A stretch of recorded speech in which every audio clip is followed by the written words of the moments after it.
From the Library of Congress in Washington, D.C. In my opinion, primary sources are essential for inquiry for several reasons.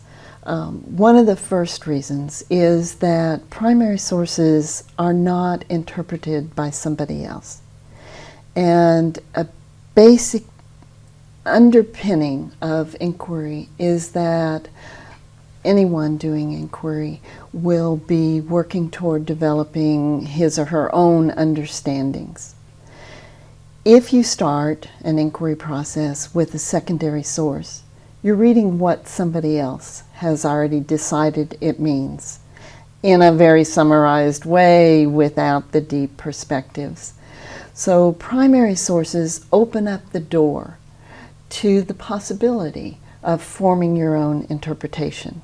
Now, you're going to inform your own interpretation with both primary and secondary sources. You can't come up with all of historical perspective on your own, but starting an inquiry process with a primary source opens the door to deep questioning that you can do.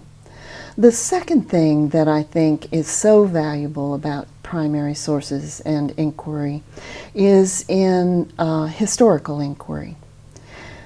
History is really the study of humans, of people.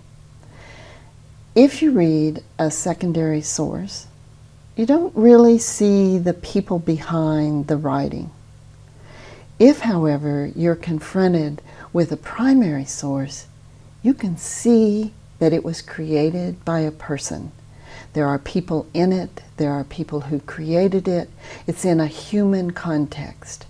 And I think that you are more likely, students are more likely to get to the human side of history when they use primary sources with images and documents and diaries and letters and the actual documents that were created by real people in history, not for the purpose of teaching history, but because they're living history.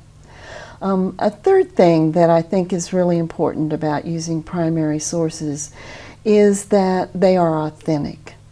And we want learning to be authentic. We want students to be able to connect their learning to the real world.